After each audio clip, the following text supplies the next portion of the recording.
Hello, children of the sun. Captain Starchild here with a story about psychiatry and my experience in psychiatric wards.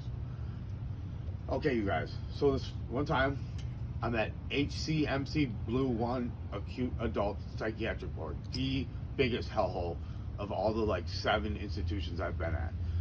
All it is white walls and a bedroom. They did have like 2 sets of headphones for like 8 to 10 people. So all you have to do in there is sit in your bed or march around and be abused.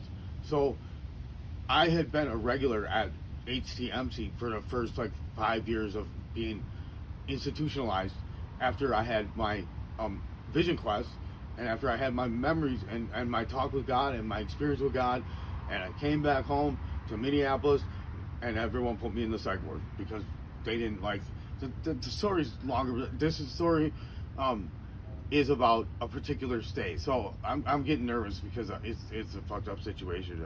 So okay, so at HCMC Blue 1, it's in the downtown Minneapolis, and the windows, you do have a whole wall of windows to look out at, so you can look out at the city.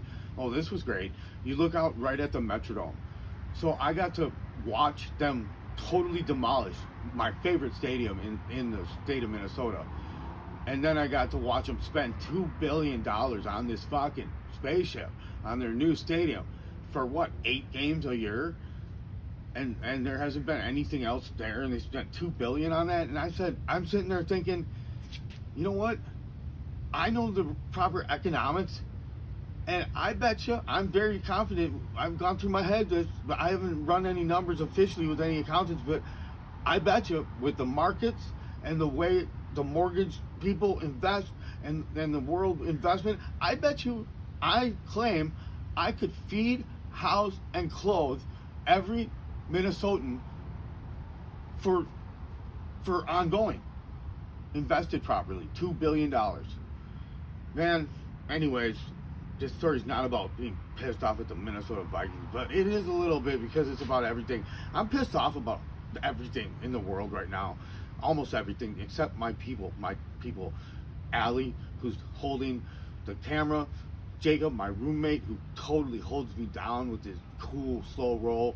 But you know what sucks is when you're like surviving off of after your bills and rent and all necessities are paid off, you got $600 left to live on for the month, and that is not enough to get you smokes and Coca-Cola and cinnamon and fill up your spice rack and go to the herb store and get your herbs and go to the rock store and get your crystals. But you know, us Indians, us natives, you know what, you guys, if we get really hungry, I have this bag here with 6 kernels of rainbow glass gem corn and 1 dragon tongue bean. So what we could do is we could boil some water and make some dinner. 2 corn kernels a piece, or we could put them in the microwave and make popcorn. And we'll just learn how to live on less. That's what we do. We learn how to live on less. But so anyways, let me get back to this story, okay? So I'm at HCMC Blue 1, and this dude named Joshua, and Michelle's behind the desk, and Gail, that piece of shit motherfucker, is walking around. The reason I'm pissed at Gail, and this was sick, man, this was just, I was talking about medical marijuana and healing marijuana and marijuana in the Bible and the history of cannabis as a plant in the tree of life, and hemp seeds, the perfect omega 369 combo for perfect brain food. And basically what he did, he totally sacrileged weed to me, interrupted me, and told me that weed causes cancer or some shit like this. And I was just like, you fucking idiot. You fucking idiot. You're a fucking Nazi. You're a fucking Nazi. Just giving me, making, all you do is ensure that I take these pills every day. And there's Michelle, who works behind the desk, who's a friendly Nazi, you know? She smiles at you. And you know, at HCMC, number one, they let you actually order pizzas. So every time I was there, you know what I did? I had pizza party for all the people there, for my whole crew in there. Anyways, there's this dude named Joshua. He's about my height, skinny. I don't remember exactly. Thank God it's been about a good 6 years since I've been there. I finally figured out that I just had to tell the cops to take me to the place that treats me okay better. But Joshua was a prime perpetrator. Now, I can't remember, because of the memory problems from the psych drugs, I can't remember what it was he did, but he violated me over and over and over and over and over. And my tolerance level is very large. It's 77 red flags, okay? But you pop 78 flag, and Grandma Babs, the dragon, Leviathan, Quetzalcoatl comes out. And dude, so Joshua did whatever I didn't want him to do, and I told him not to do for the last time. I got 3 inches from his face. I yelled at the top of my lungs, way louder than this. I gotta be quiet because it's nighttime. And here's what I told him. Dude, Joshua, there's gonna be a day where you're walking down the street, may not be this lifetime, may not be next lifetime, but there's gonna be a day where you're walking down the street, enjoying yourself on a nice day, taking a stroll, and all of a sudden, I come into your field of vision, and you see me, and you're gonna remember me, because you've been doing this to me every time I come into the fucking psych ward for the last 6 years, and you're gonna wanna run fast, bitch, but you're frozen, man. You ain't gonna be able to run. And then I'm just gonna walk right up to you, go like this, and you're gonna fall back like a pillar of lead, a pillar of marble. And you know what? I got your wife and your kids tied up in ropes in the back of my van. I got my kit of knives and razor blades. And your wife and kids are lucky. They're women and children. They're innocents. But they get to watch. And what you're gonna do is you're gonna be forced to, and you're not gonna have any other choice than to slowly dismember yourself as you tell the story of your career as a psych associate and what you did to people. So then I turned around, I went into my room, I sat down, yoga posed, which means cross-legged, total fucking silence, groundedness, peace, at peace. Okay, now I gotta go back, because check this out. 2 weeks before this day, I teamed up in this HCMC one, and I was still in there 2 weeks before this. And I was in there with my tribe was in there. 2 of my tribe members were in there. 2 of my Ojibwe and Anishinaabe tribe members were in there. One was a grandmother. She couldn't have been more than 4'8" and 75 pounds. You know what her name was? Nothing. That's all she would say. Nothing. And the Ojibwe teenager boy was like 6'2" and like 280 pounds. And I don't remember his name either. He was nameless. Because what I did is I rounded him up and I told him I had a notepad and a pen. Here's what we're doing, guys. We're observing every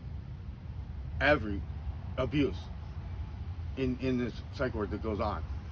And I am recording it, and you're my witnesses, my silent witnesses. Okay, so we started that day. And then for 7 days, for a week, I recorded every fucking, and it was pages. It was pages. Pages and pages. And their signatures on it, and my signature on it. And then, okay.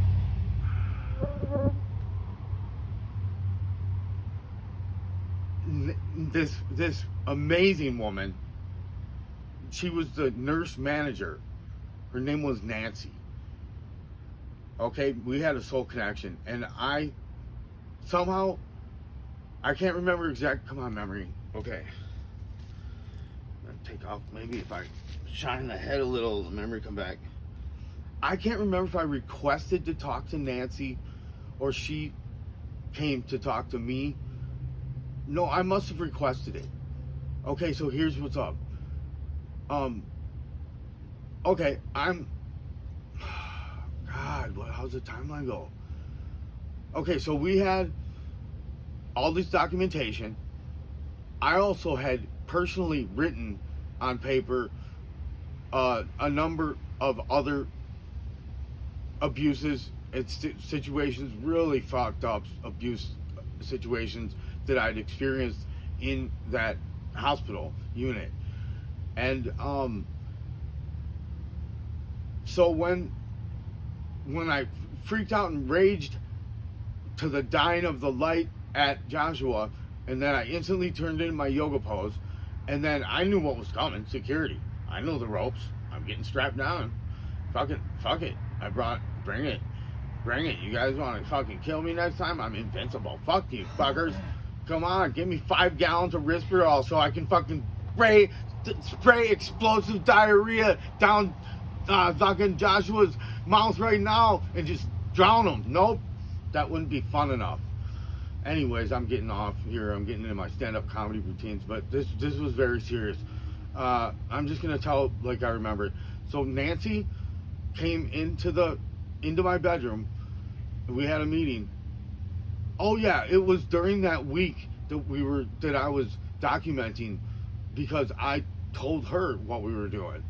And what I told her this when we had our meeting one-on-one is, Nancy, I gotta tell you something. You know, I've been horribly abused at this facility for the last 6 years, multiple times. And I described a couple ones to her. I said, I'll be just having a panic attack and crying because I just got ripped out of my home, my peaceful home, at gunpoint. And I get dropped off here and in these 4 white walls with fluorescent lights and a bed. And what the fuck kind of therapy is there for me? There's no therapy for me. So I'm crying, which is a human natural thing when you're fucking assaulted. And all of a sudden, 8 to 10 people start slowly closing in on me. The fucking mob gang bang, and they come and they fucking immobilize you and twist you and get you down on the floor and immobilized, and then they take you to the fucking room with the torture board, flat board, and they strap you down by your wrists, waist, and ankles, and then they force inject you with a large dose of Haldol, Risperdal, what else do they put in there? Klonopin maybe, and within 60 seconds you can't talk. You don't remember your name. And so I got this meeting with Nancy, the head of nursing, the nursing manager, and I told her, what I said is, Nancy, I'm not kidding. I swear to God, that every time they've done these group takedowns, and I never resisted at all. I swear to God, though, I could have killed at least 1 or 2 of them with my bare hands and smeared their blood all over the wall. And this was intense. Oh, before too, Nancy and me, we clinked rings. That's how I know that's one of my family. She's an innocent. She clinked rings. Queen to king, queen to queen. And you know, after I told her that I could have killed with my bare hands, she said, you know what, Nate? I believe you because I've seen it. I was like, holy shit. Okay, so now flip back to got all this documentation of all the abuses for a week straight. I got a special other letter to the Hennepin County Sheriff, and okay, I just screamed and raged at Joshua, told him he's gonna dismember himself.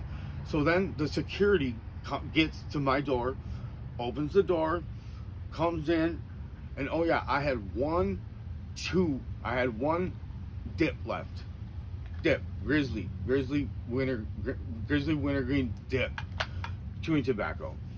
And as the security guard started to reach down to grab my arms or whatever, I handed him this stack of documentation on top with the tobacco. I said, get this to the chief, okay? This needs to go to the chief. He took the tobacco right out of my hand, put it in his pocket, took the documents.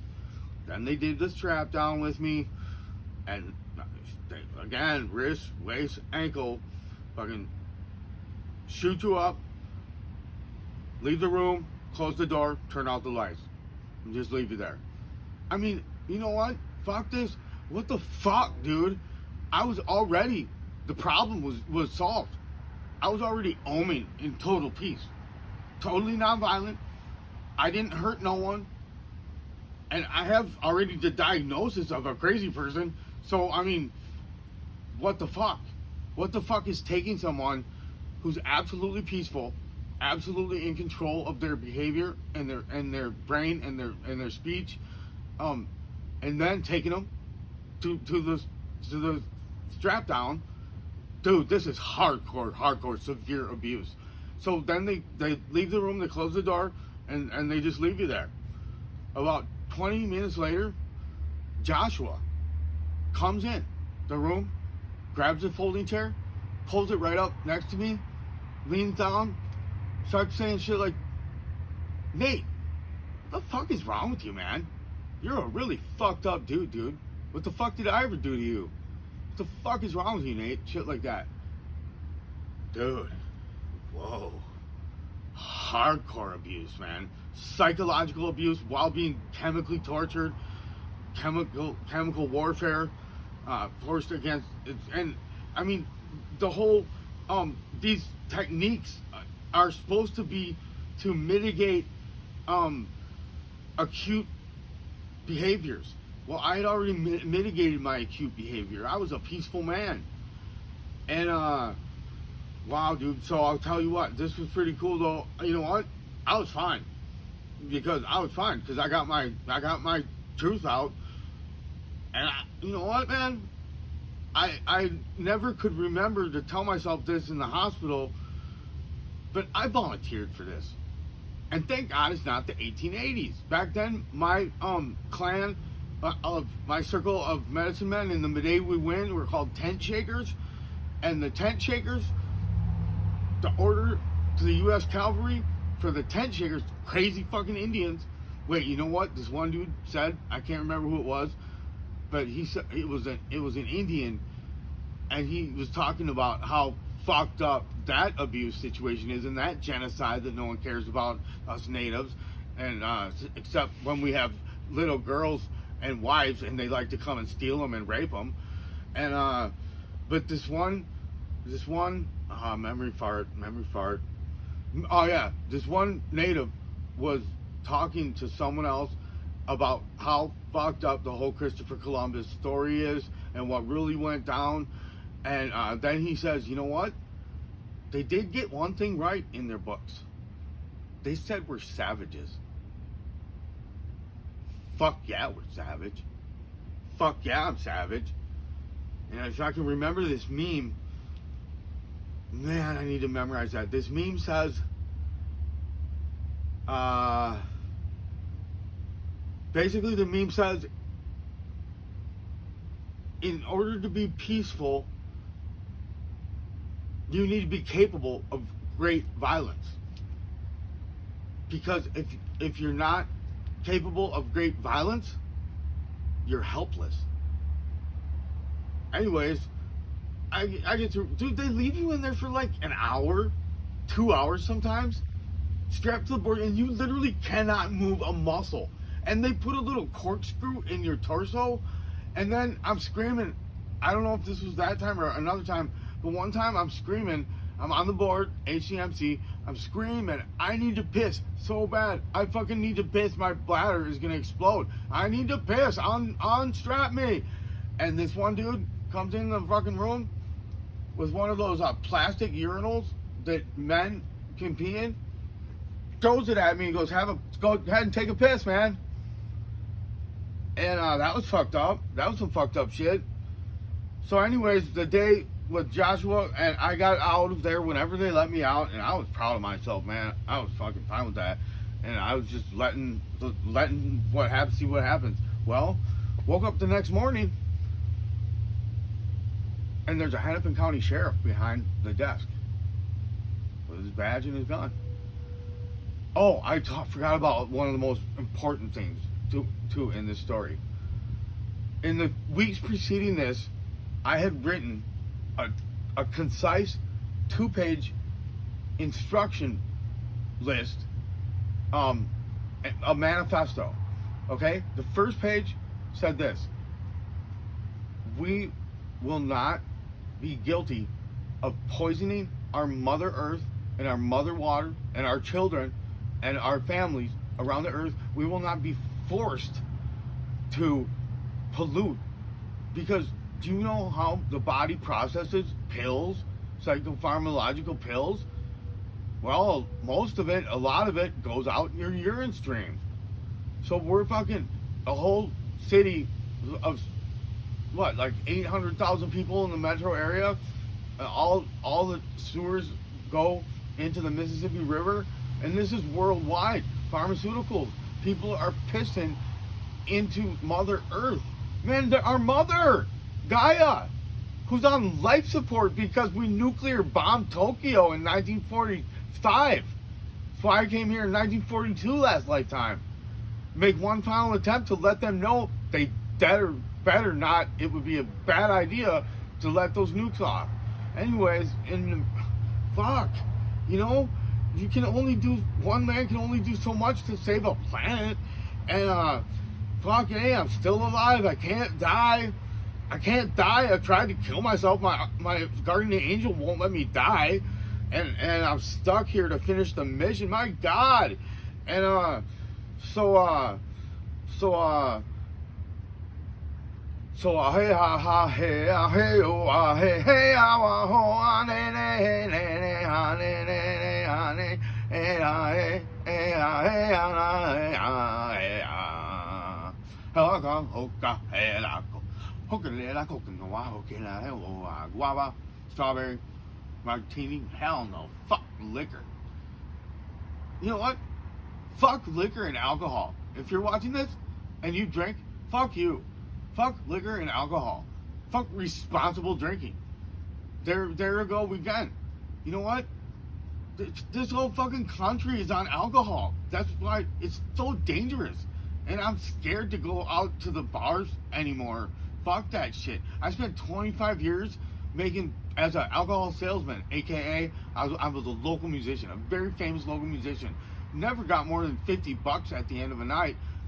After we pack the bar, we do all the work. Bartender does 15 grand in sales. Our fans spend $80 getting wasted and want to get in free because they're all free. They're all friends with the band. Well, thank the creator. Get you money to. I love you, Wakantanka, great creator God. Thanks for taking alcohol out of my life. Hopefully, when I look back at the next, in 40 years from now, when I look back at this period of sobriety from beer and the next 40 years, hopefully I can remember it. Hopefully I can do the right things and get the right nutrients and nutrition, and hopefully I can somehow get the money to repair my brain, and I pray for that. And but I volunteered. You know what? Take this body, use it. You know what? There might be some more confrontations. I might sometime have to get physical. Well, when I get physical, I've only gotten physical and put my hands on another human being 5 times in my life. 4 of them were self-defense. 1 was a stupid fucking bitch cheating on me who lived with me, and I'm playing a gig at the Uptown Bar, and she's fucking tonguing this fucking stranger right in front of me for the whole show. Oh no. The time that I read her diary and I found out at 3 in the morning that she was at her ex-boyfriend's house, and well, what happened was I banged on the door. I'm doing a confession here.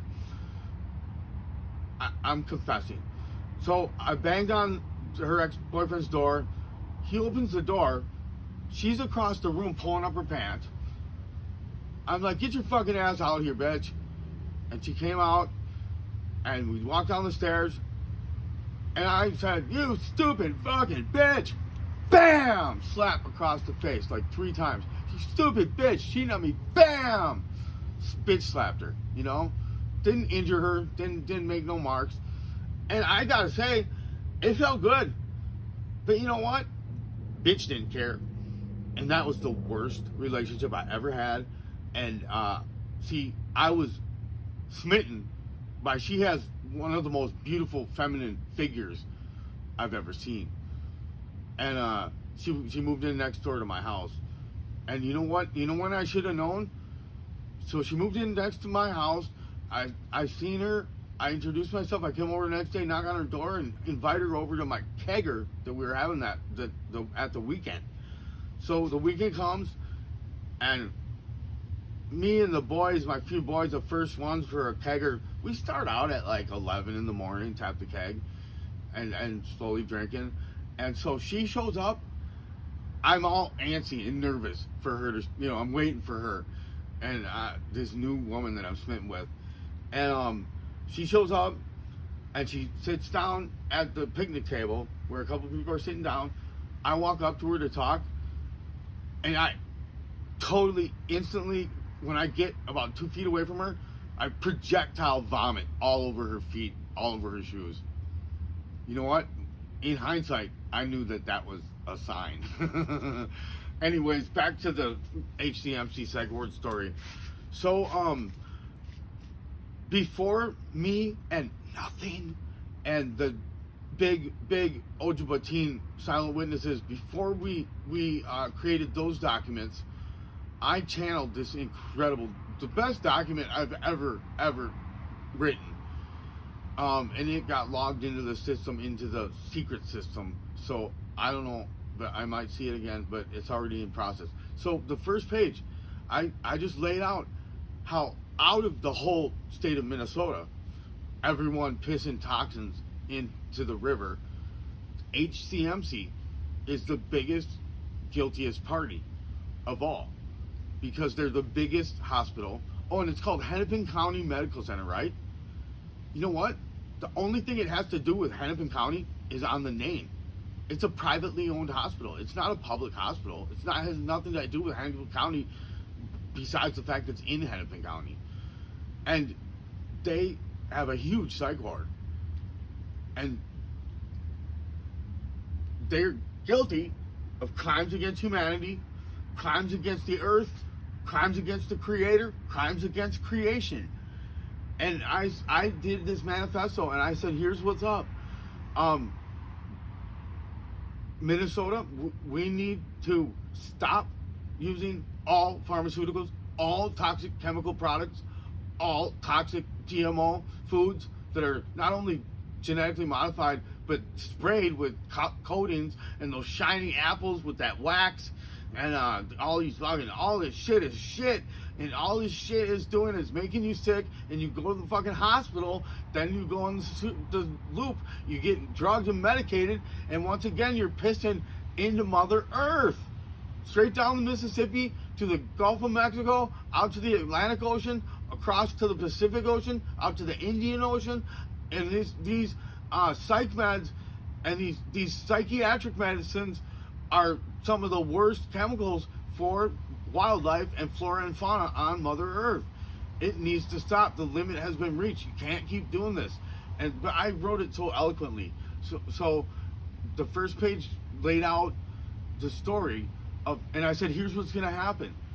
We are going to stop all of this immediately, and we're going to turn HCMC. Well, first I wanted Kim Jong-un from North Korea to send over one of his awesome nuclear weapons and just nuke HCMC and leave a hole there and fill it up with water and make a new lake in Minneapolis and do water skiing and jet skiing on it or something.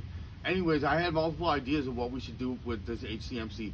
The best one I came up with is, you know how they have all these separate rooms and the whole hospital has all these separate rooms. It would be perfect for cultivating different strains of mushrooms and growing weed, and a safe place for people, a community center, the Hennepin County Community Center. No drugs. Okay, so back to my document. Then the document said, okay, identified, notified, HCMC, Twin Cities, big problem for Mother Earth. Big problem for Mother Earth. And the second page then said, and what me and my tribe are going to do is we're going to go to the Minnesota State Capitol. We're going to dismiss. We're going to dismiss and let go the entire government of Minnesota, Inc. Because Minnesota is a corporation. And all of us human beings, every human being that was born and has a birth certificate, the state owns your title. Just like a car coming off the assembly line, the manufacturer makes an original manufacturer's title. And the person who buys the car applies for a title. But technically, the corporation that owns the original title on it still holds it as part of their ownership. I'm getting into too much stuff right now. Okay, so back to the 2-page manifesto. Okay, first page, identified, HCMC, identified, notified. Second page, firing the entire government of Minnesota because it is unconstitutional to run a democracy on top of a constitutional republic. This state government is not being run how our Minnesota state constitution lays out it should be run. It's a for-profit corporation that owns all the people because the county holds the records of where you were born and usually holds your original birth certificate. Anyways, this is getting into a lot of subjects. People wake up, study sovereignty, study becoming an American national, study the difference between the Constitution of the United States and the Constitution for the United States, and wait till you see what we're gonna do. So I told them in the manifesto, we're gonna fire the whole government, the whole state, Senate and House and governor, and we're gonna have exit interviews. And because, see, the thing is, they're all guilty of treason against we the people for taking money, for being, they're all paid monkeys. They're paid monkeys. One time it's a Democrat, the next time it's a Republican. Man, I went to talk to Governor Dawes, and he was having a day where he was taking the public. This is hilarious. I should have known.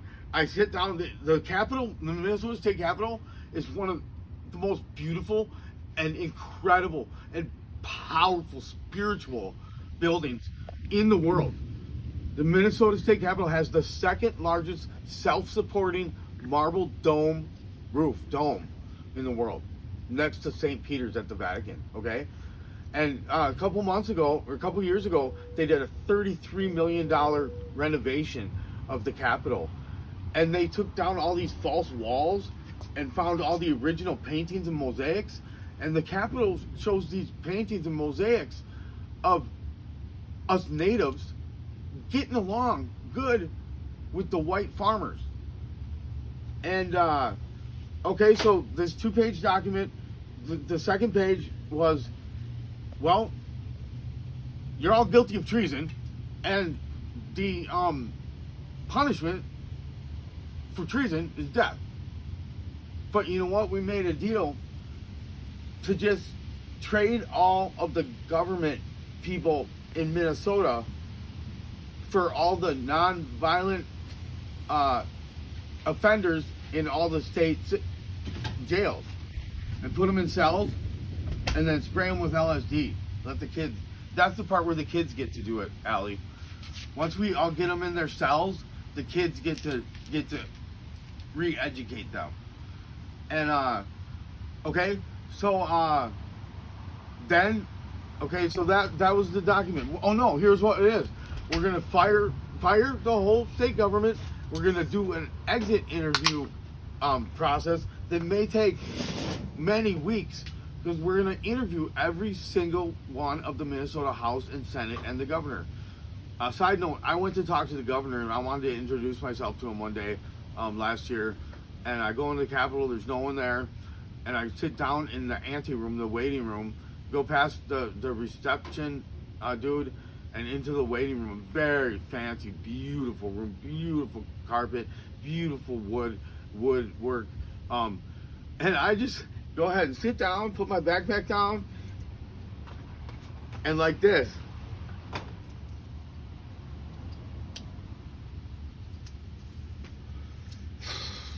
And I didn't have no ashtray. And right away, I lit my cigarette. The Minnesota State Capitol policeman comes over to me, says, "You need to put that out and you need to come with me." And he just went ahead and easily, I'm like, "Oh, I'm so sorry, man. It's just a habit." And he took me outside and he just was like, "Come back another day, don't smoke." Anyways, back to my document, my manifesto, The Future of Minnesota. EZLN, Minnesota Zapatista Land. You can find that on my YouTube channel. You can find the Minnesota, the Starchild Manifesto. Good video. So in the second paper, we're going to get rid of the government, and then we're going to restore the government in a proper manner.